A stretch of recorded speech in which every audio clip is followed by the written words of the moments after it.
Alright, this is a video on how to play SMITE. We're going to start off with what is SMITE. SMITE is a 5 versus 5 multiplayer online battle arena.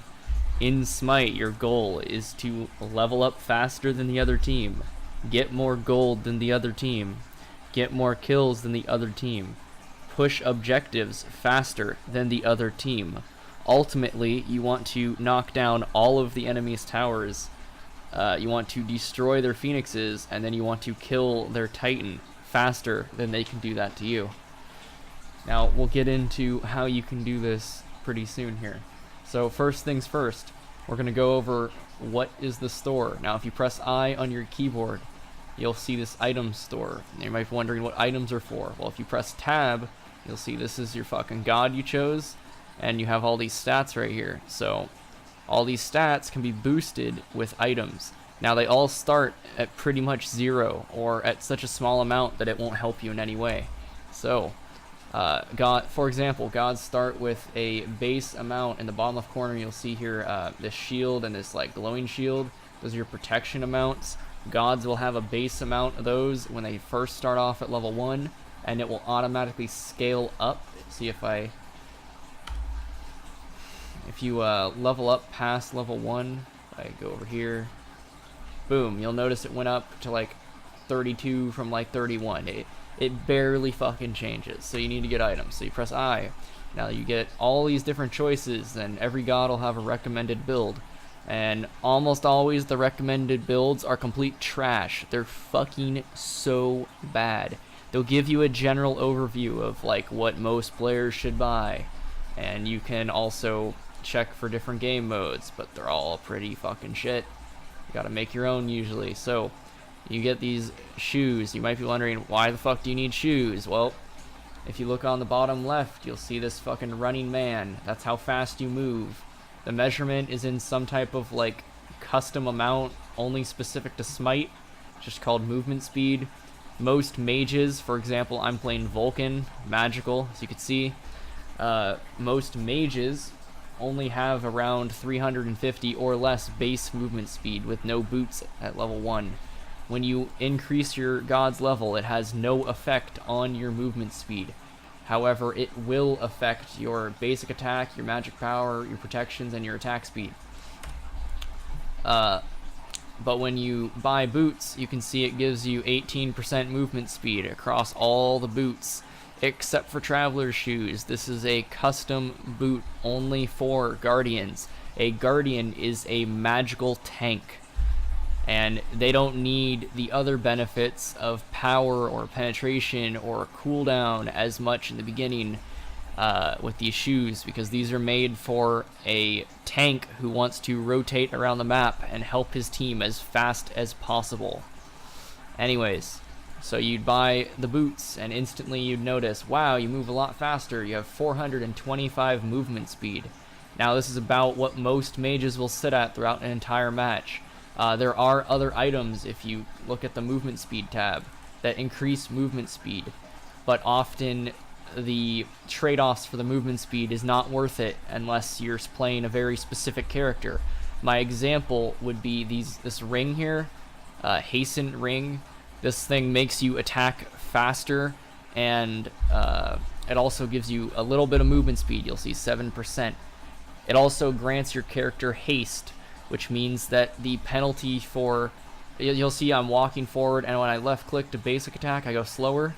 It removes the debuff when you go slower. So I would be running the exact same speed the whole time I was basic attacking, assuming I could hit what I was aiming at.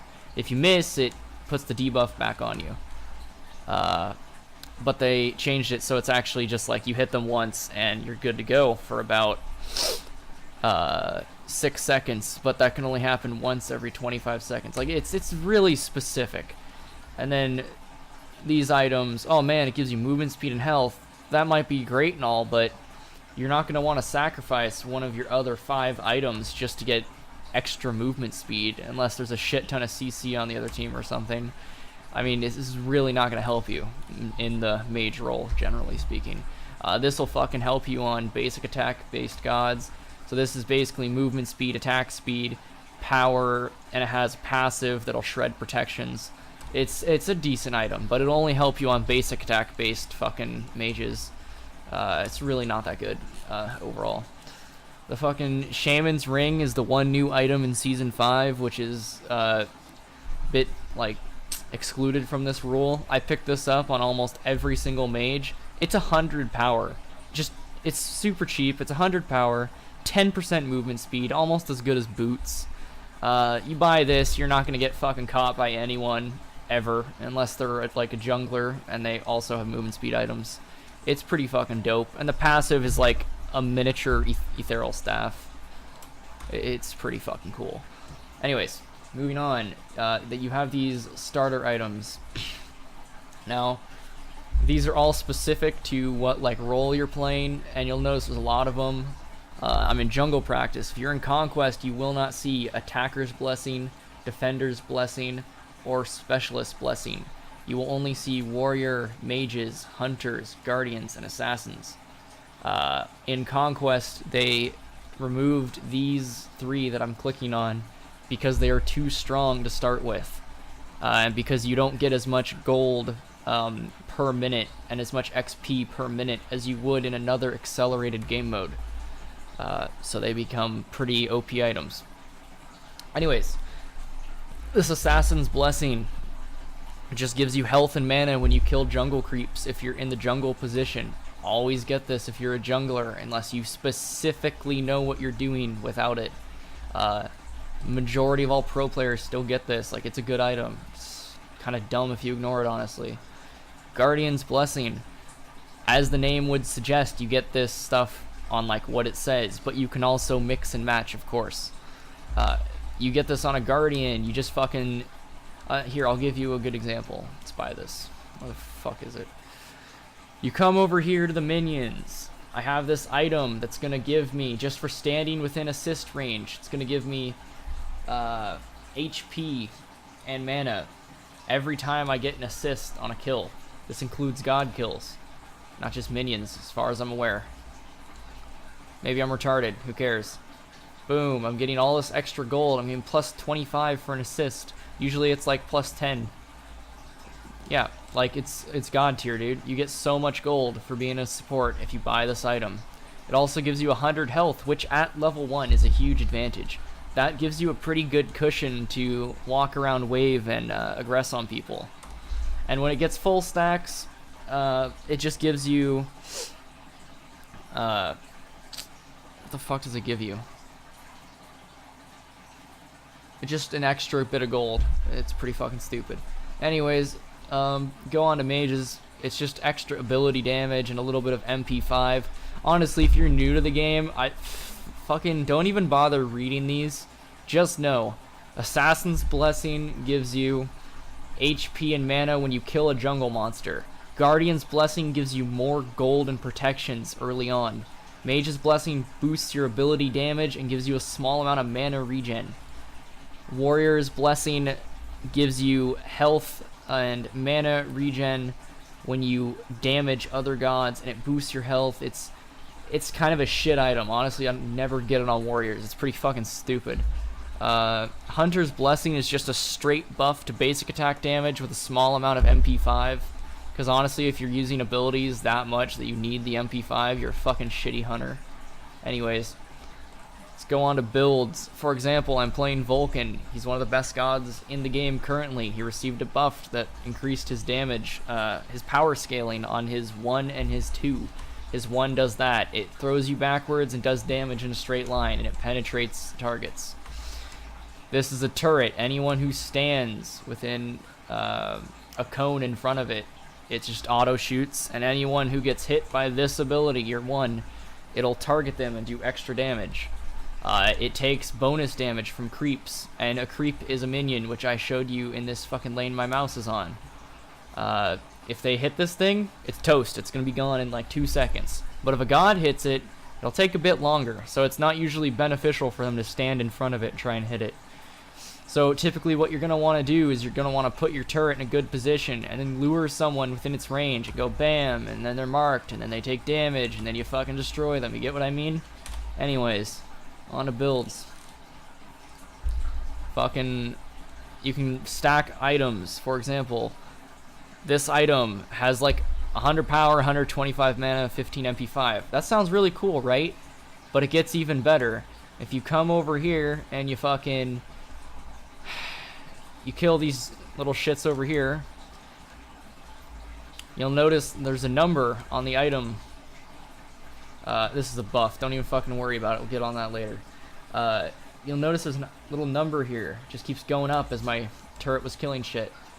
That's another thing. You can just leave your turret. You can just leave your turret fucking right there, and boom, it'll just shoot anything, no matter how far away you go.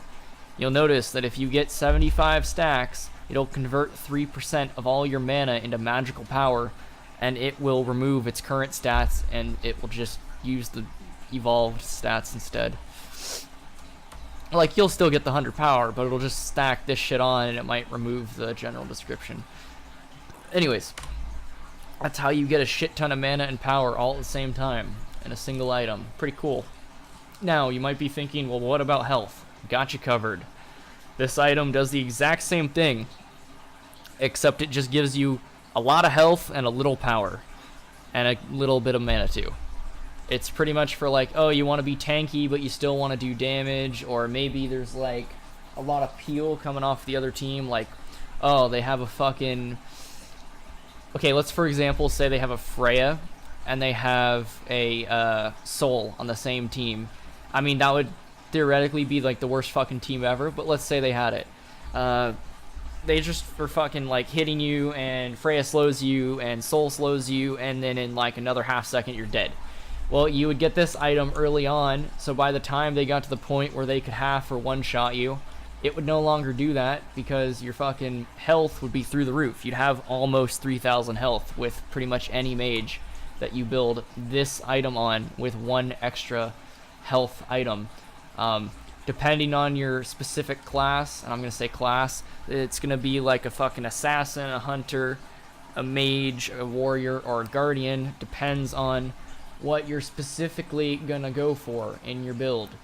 You want to focus pretty much only one or two things out of the list on the left side of the store. Otherwise, your build's going to be good at a lot of things, but overall pretty shit at everything. You cannot combo protections. A lot of new players will be like, oh man, look at these items, they're so good, they combo, I'm gonna buy this first. And then they just fucking die and feed, and you lose the game because they're retarded. You don't want to buy the most expensive protection item first. You won't have any health to back it up with usually. So what I mean by that is if you have high protections, protections are like a direct, straight down, like, they're like a fucking mitigation. There's some sort of scale with them. I don't know the fucking math. I just know big numbers, less damage. That's all you really need to give a shit about.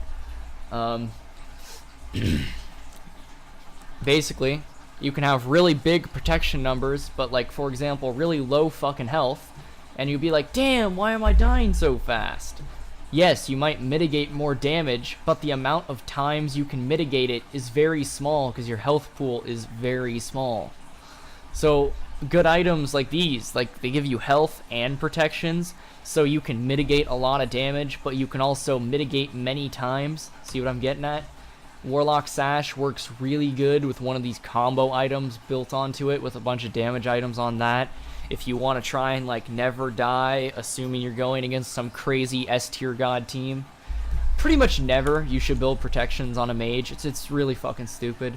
I'm just saying, if you had to, that's what you should do. You want to get cooldowns on most mages. Now, a cooldown... Okay, so look on my number 1. I shoot it, and then it ticks down from 6. It'll be 6 seconds before I can use this ability again. Now, for example, if I got this, boom, it'll only be 5 seconds. It's actually like 5 1/4 if you saw how fast that changed. This just lowers the amount of time you have to wait between using abilities, and with a mage, it's pretty critical that you get these abilities up as fast as possible. That way you can keep rolling out damage faster than the other team can, and you'll pretty much always be ready for any situation you get in. Now you'll notice they have these base damage values. These are different on all mages. They also have the blue number. The blue number is how much power you're sucking out of your total magical power and adding to your damage. So basically, it's called your magical scaling. Typically mages have like between 80 and 200% scaling on all abilities. The greater being ultimates, the lesser being your mostly 1 through 3 abilities. Your base damage on mages is going to be typically pretty fucking shit. As you can see, it's like 250, but I'm telling you, people can have upwards of 2500 HP without building a single tank item, so you could do the math. That's pretty fucking shit. There's 250 damage. 8 more seconds till I could do that. In the meantime, they're fucking pounding your face into the ground. It's garbage. So what you really want to do is get as much magical power as you can. It caps out at 1000. So you could potentially, in the best case scenario, add 2k damage to an ability and just fucking one-hit someone. But that will pretty much never happen, because there's a lot of variables that go into that stuff. So what you're going to be going for on a normal mage is somewhere around like 450 to 650 magical power. You can get these consumable items. You can use them a single time after a purchase and it'll give an effect and it's gone forever. So what you would get is these potions for 500 near like mid to end game. Once you have your build online, it will boost your magic power. There is no drawbacks to these potions. They are just straight buffs. Nothing wrong with anything on this consumables list. Now you're going to be like, what the fuck is a ward? Because I know a lot of people ask that. So it'll let you get a targeter on where you want to place it. And a ward will basically just, well, there you go. It doesn't really matter where you put it. Enemies can never see it or destroy it unless they get the more expensive, as you can see, sentry ward. This allows you to see other wards, including sentry wards. And what this ward does is, you saw on the targeter how it was like a giant fucking circle. Within that giant fucking circle, you can see all enemy movements across the entire map, no matter where you are, as you saw. And you'll see it's like pulsating off on this fucking sentry ward.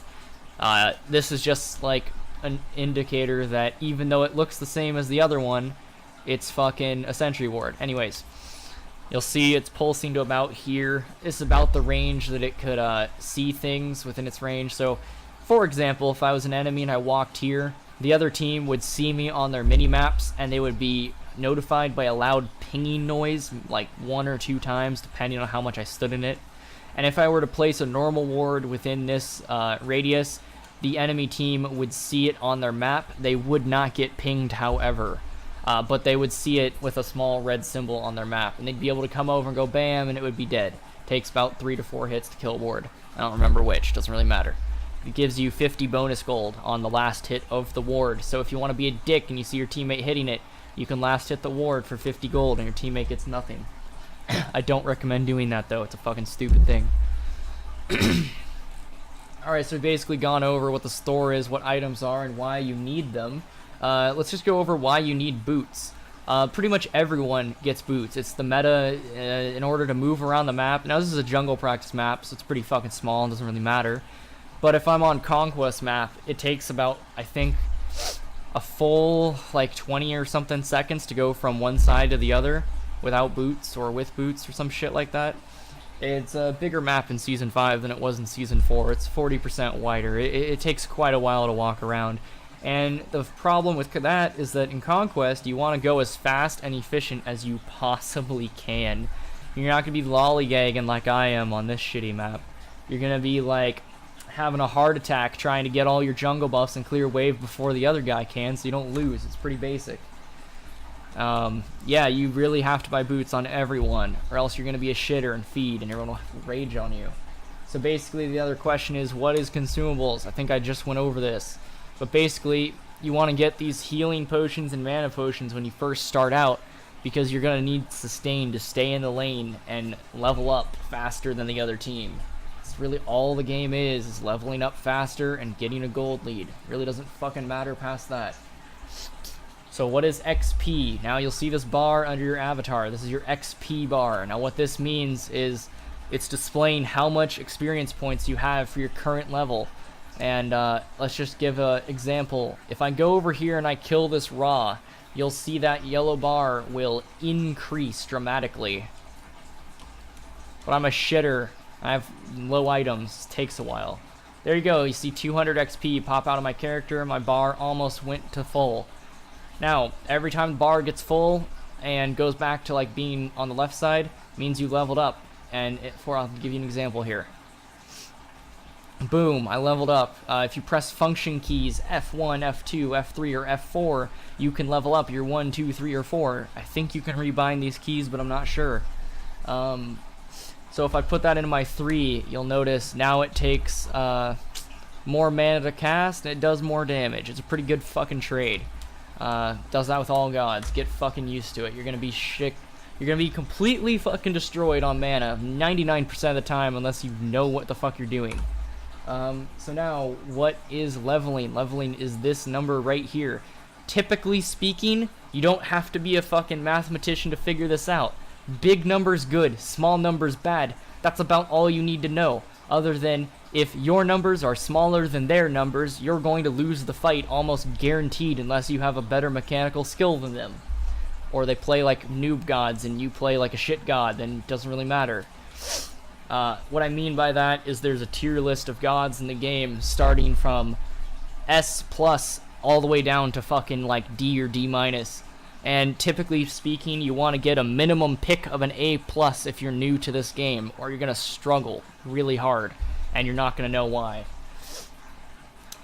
So my best example is if you're playing a conquest and you're in the fucking mid lane and the enemy jungler is a shitter and he's like 1 or 2 levels behind you and he tries to gank you, you're just gonna fucking destroy that kid. He's gonna be a dumbass and dive your wave and you're just gonna do that and he's dead basically. You just don't want to attack people that are higher level than you unless you have proper support or the mechanical know-how. So basically, what are jungle camps? Now, this is a pretty big deal. If you don't fucking do these, you're an idiot and you're gonna lose. But there's certain times to do them. You don't want to do them all the time. So this is the mana camp, the blue buff. It regens your mana and gives you cooldowns. Fucking useful, dude.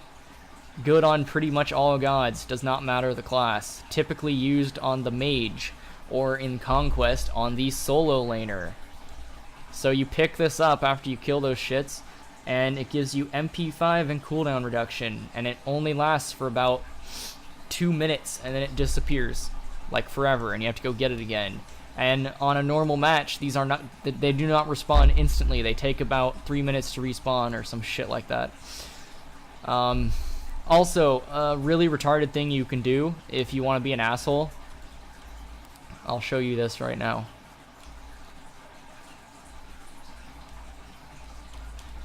You'll notice I have just killed the buff carrier, but the minions remain. In a normal match, you can do this to burn the other team's buffs. You'll get the XP from the big guy, which is much more than the small ones. You'll get the gold too, but the buff will never respawn unless these are killed. So actually what you would do to be more effective is what I just did. You'll leave one buff guard, these are like little shitty minions, but you'll kill the big guy and the other small guy. You'll either take the buff or let it despawn as it did there. And then you'll walk away, and the enemy jungler will come here and be like, ah shit, now I gotta wait an extra 2 minutes before I can get this again. They'll kill this, they'll get like 0 XP for it pretty much. Then they'll come back in 2 minutes, and hopefully you've done it again, and they just slowly get farther and farther behind. It's pretty fucking cool. So then, what are big objectives? That'd be the fucking fire giant in front of us, or the gold fury. You typically cannot do these things alone. They require a team fight. I'll give you a good example right here. That thing just fucked up my turret. What do you think it's gonna do to me? Yeah, you see I'm getting completely obliterated here. I'm gonna get out. So basically, I barely took its health down. And I'm like, level 6. Let's pretend everyone here is level 6. You probably couldn't do it unless your whole team was here and had active ability. Fuck, I forgot to talk about actives. Relics, they changed the name.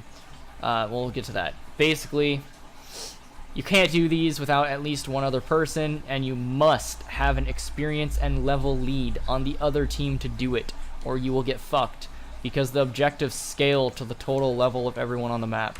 Anyways, oh yeah, minions also scale to the level of players. So if your team is ahead, your minions will be slightly better than the enemy minions, and you can reliably expect that if you just do this, your minions will always win, no matter what. And even if you left them unattended, they should still win, like, no matter what. Anyways. fucking relics. You get one of these for free when you first start the game. These are kind of like, they're all good. There's not really a bad relic except for Phantom Veil. It's pretty specific, so never get this unless you're fighting against a cage team or a wall team. You'll know what that is when you get to it, trust me. Typically most noobs will pick up Purification Beads or Aegis Amulet. Now what Purification Beads does is it makes you immune to crowd control for 2 seconds instantly. The only time you cannot use actives is when you are in a stun, when you're stunned. So basically, you see I used it, I turn gold for 2 seconds and then it disappears. Has very long cooldowns because it's so fucking broken and OP. My best example is Hades. He has this giant like whirlpool of fucking purple goo or purple shit, and it swirls around and it sucks you in slowly as you're like, ah no, and you just get like dragged in. Does tick damage. Well, you can't walk out of it, but you can jump out of it. But I'm Vulcan, I don't have a jump. Oh, good thing you asked. Now you just use let's get an example. Now you just use fucking Puri, and let's say like his ultimate ends at the 30 unit mark. You just walked out of that 30 unit mark faster than your beads wore out. Basically, it would prevent the slow from applying to you, and you could just walk out. You'll still take damage and get fucked, but you'll basically just walk out. Once you buy a relic, you cannot change it. You have to wait for your other slot to become available at level 12. You can like buy it, and if you fuck up, you can click sell, but if you step outside of your fountain area, it'll not let you. The other super OP thing that everyone thinks should be removed, but honestly it could never be removed because there's too much fucking broken shit in this game, is Aegis Amulet. 1.5 seconds, got nerfed this season, used to be 2 seconds, or 2.5, or some stupid shit like that. Basically, it makes you completely fucking invincible. You cannot die, ever, with an Aegis, under any circumstance. Like, that's it, you're fucking untouchable Jesus. Although they'd never put Jesus in this game because controversy. But that's what I mean, you're fucking untouchable. You don't exist. Like, you might as well just have deleted yourself from the game. No one can hurt you for that 1.5 seconds. They can, however, still apply crowd control, so be careful of that. You guys can read the rest, because if you're a noob, you really should not buy anything besides these two. Get fucked. Alright, now on to teams. We're going to need to get out of jungle practice to explain this real quick. Might as well all be the same fucking character if you're a noob. You don't give a shit what all the gods do. Now, if you're fucking new at this game and you want to play Conquest, I'm gonna say, fuck you, do not do it. Please start with Arena to learn how a god works, and how minions work and all that bullshit, and after 2 or 3 matches, you're golden, you'll know what to do. Then you should go into Joust, which in my opinion is a little bit harder than Conquest because you have more 1v1 situations and you actually have to be good at the game. However, it can also be argued it's way fucking easier. Honestly, it goes both ways. And then once you're like, you know how to play Joust and you're familiar with the gods, then move over to fucking Conquest, alright? You'll be much better off. It'll be really easy to understand why people are fucking roasting you. Trust me, I've had a lot of people come to me and be like, why am I doing so shit in Conquest? I did the tutorial, I should be good. No, the tutorials are pretty fucking shit, that's why I'm making this video. So what do you want to play when you're new to this game? Honestly, since Season 5, you're probably going to want to be a fucking support or a fucking mid laner. You're not going to want to do anything else. So let's say you are mid laner. Vulcan is fucking broken right now, so we'll pick him for the sake of arguing. So basically, this is what Conquest map looks like. Big, beautiful, cartoony since Season 5. Now you're going to be level 1, you're only going to have 1 ability. You do not want to get your turret first ability. You want to get your backfire. It has more wave clear potential. Now, starting off in fucking level 1, you're going to be pretty bad for sustain. Let's look at their team and explain why I'm going to buy Purification Beads.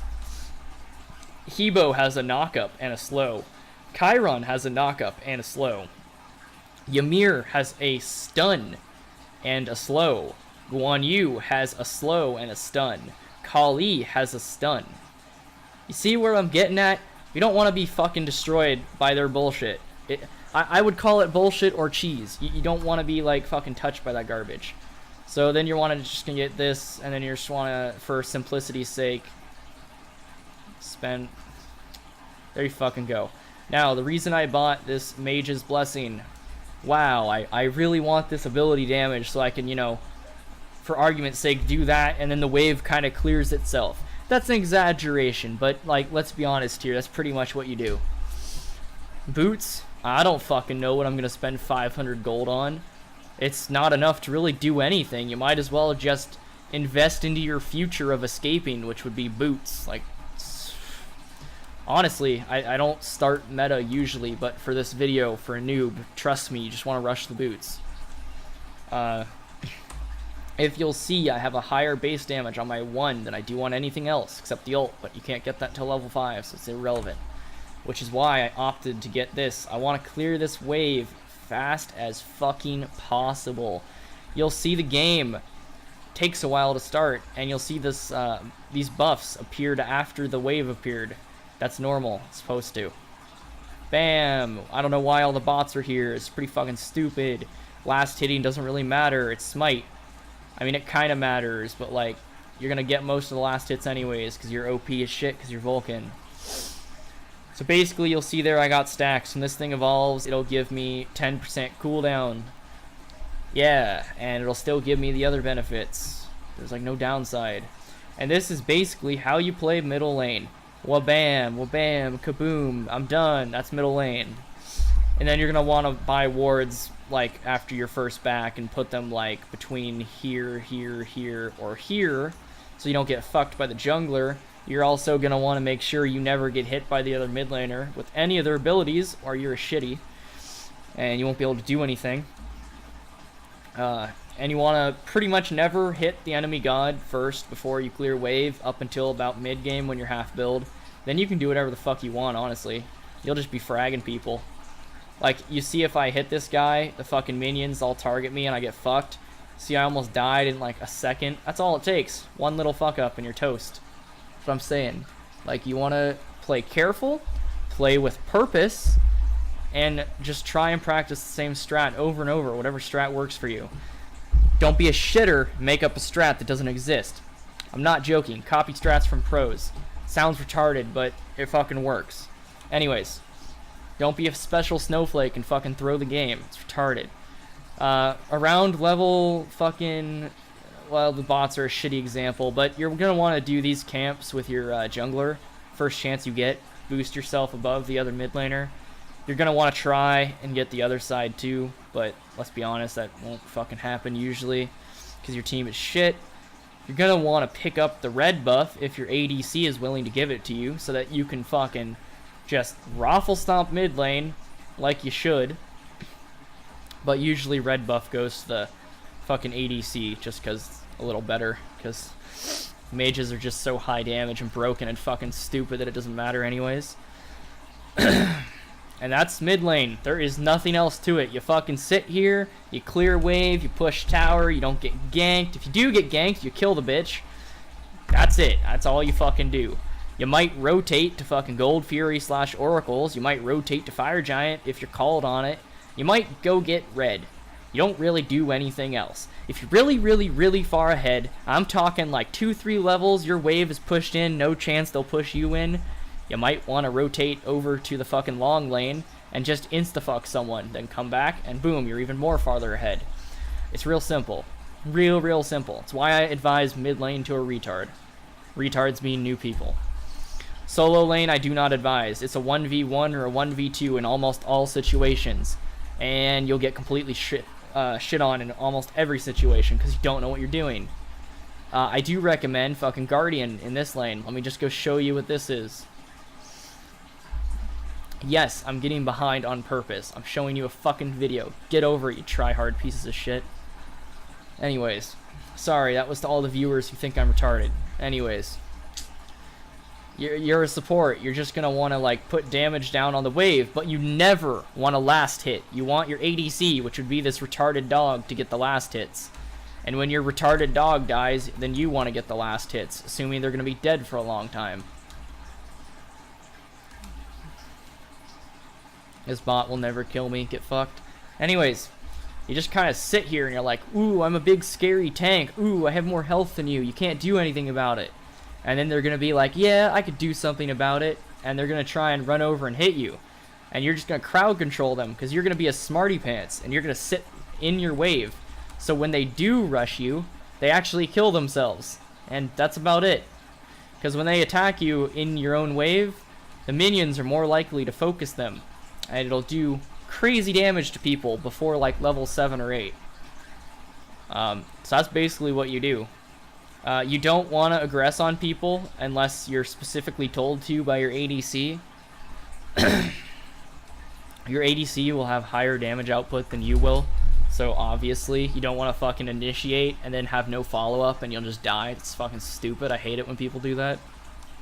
You want to be in sync with your ADC. You want to make sure you know their cooldowns. They know your cooldowns. What do I mean by that? I mean, you don't want to be fucking sitting here and bam, oh, I used all my shit, now what? Well, yeah, the now what would be your fucking support would go in and clobber them. That's what you would want to have happen. But I see so many times they do this shit. They use an ability and they get fucked and they walk away. And then me being the other guy, let's go over here and attack them. You take all this damage off the wave. You don't clear wave. It's fucking stupid. Work together. You'll get farther. Trust me, you will. So starting in the left lane, you'd want to start not here, but you'd want to start around here. You'd want to do your first or second wave, depending how long you can stay or how fast you can clear. Excuse me. And you want to go to your purple buff, which decreases enemy penetration within like 55 units or some bullshit. You want to give it to your support, and then you'd want to go here, and then you'd want to clear that, give that to your ADC, then come back, then clear wave. That's that. That's pretty much all you do in that lane, besides push. You just go to fucking here, here, here, and here, and here. That's it. You don't ever fucking cross, unless specifically asked to by a teammate, because you know you have a good potential to gank. Don't do it willy-nilly. Make a plan. Don't just do it because you fucking feel like it. It's a waste of your time to go from here to here and not get a single wave in either lane. So if you're gonna gank, make it worth it. Don't fucking waste your time. You're just gonna lose. Alright, that's that lane taken care of. It's really all you do. If you're fucking ADC, you just camp. I'm not even joking. Like, 10 out of 10. You just fucking camp this lane and slaughter everyone. And then when you get a little bit fed, you spill over to mid and start getting kills. That's really all you do.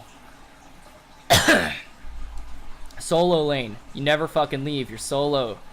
Forever alone. You know that meme? That's your reality. That is your everyday. You will die alone. Anyways, you fucking go here. You fucking get this buff with your jungler right here. You might help them with that, but I doubt it. And then you just 1v1 till the end of time. And then when the jungler comes over to gank you, you fucking retreat to your tower and you don't get ganked. Or maybe you do get ganked and you kill him and then you retreat. It really doesn't matter. I'm just saying you're probably going to get ganked because the jungler likes to rotate to solo quite often in like every game I've ever played. Not to say they don't rotate to other lanes, but it's more present in fucking solo. Because you're basically alone. You're an easy kill. Your team can never help you. You get what I'm getting at here? It's pretty basic. You're going to be a tanky character usually. You're going to be a fucking warrior. Or maybe a guardian. Typically a warrior though. You're going to be able to dish out good damage. You're going to be able to mitigate good damage. Unfortunately, you're going to have a low health pool compared to a guardian. So the amount of times you can mitigate is lower than the amount of times a guardian can mitigate. Pretty fucking worthless in my opinion. In most situations. But, you know, if you want that high damage output along with the tankiness, warriors are a pretty good choice. I got nothing against warriors, by the way. Like, yeah, they're fucking necessary in like 9 times out of 10. I'm just saying, like, if you're gonna have your whole team devote themselves to a certain comp, do not leave out the guardian. You will be sorry at level 20. I'm not joking. And that pretty much sums up how to play Conquest for a total noob. You don't need to know anything fucking else. Okay, we're done here. Now let's talk about strats. So, in the fucking Conquest game mode, which is the only one that matters, because that's what SMITE is based off of. How do you win? You win by fucking getting a gold lead ahead of the other team. That means that the total amount of gold your team has is bigger than the other total amount of gold the enemy has. Remember what I said about bigger numbers are better? I wasn't joking. That's literally it. And how else can you get ahead? How else can you win? Well, oh, and why would you win with more gold? Well, you'd win with more gold because you'd get items faster. And if you get items faster, your power increases faster, or your defense increases faster. So overall, you'll just be a more powerful being than the other team will. You can get ahead off kills, too. You might not have a gold lead, but you might be fucking slaughtering them in kills if you have better mechanical skill. You might not need the gold lead to win. I mean, that's really rare, and that almost never happens. But I'm just saying it is a way. It's possible. But, like, don't ever count on it. Just count on the gold lead and the fucking level lead. The XP lead. That's all you really need to worry about if you're a noob. And how can you push better? So, you can push better by focusing focusing all your efforts to clearing wave before attacking someone. Now, that's a argued topic. A lot of people will say, well, you need to kill them before you can push, blah, blah, blah. Fuck them. Been playing this game for 5 years. You don't do that shit unless you're a pro. All you do for a normal player is you kill the wave, you win the fucking game. It's pretty simple. As long as you don't feed. If you feed, then it doesn't matter what you do. You're shit and you just lose instantly. So what I mean is, you're gonna clear wave in fucking duo lane, which is ADC Guardian. You're gonna fucking push their tower in. You're gonna get tower damage on it. Woo! You're not ahead in kills. You're 0-0. Same as them. No one's getting kills. You're like, well, this is fucking stupid. I'm not gonna win. I gotta kill them. No, you don't. You just have to kill their tower. It's really all you gotta do. So don't be mad if you're not getting kills. Be mad if you're not getting towers. That's what you should be mad about. And then after you get their first tower, the second tower, by the way, does slightly increase damage to you when you stand in it. Just letting you know. It gets a little harder to tank shit once you start killing stuff off. Probably should have mentioned that earlier, but hey, now you know if you got this far. So now what do you do? You fucking take their second tower. Or maybe in order to take the second tower, you need an item, but you don't have the gold. So what do? You fucking get your push in faster than the other team can. You rotate to Gold Fury, and assuming they don't have wards, or even if they did, if you were able to beat them on push, there's no way they could contest you at Gold Fury. Because if you're beating them on push, then you're instantly beating them on levels. And that means that if it's a 1v1, you should always win. Or if it's a team fight versus only a couple of them, you should just fucking steamroll them. Zero chance. Like, fucking guaranteed win. Anyways, let's go on to how to play Joust. Fun. I'll do that in a fucking part 2 video. I'll say, like, how the fuck do you play this game? In a more in-depth way, I'll walk you through everything I think about and how I maintain the top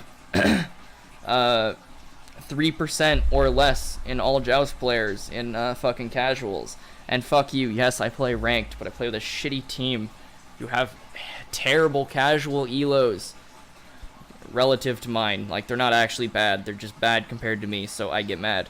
But anyways, I only get, like, gold 5.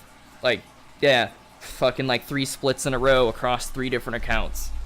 I've been gold 5, so, you know, I'm not a shitter. I mean, I am, but, you know, not that much. Alright, this is fucking HopQ signing out. Have a good day. Don't be a shitter.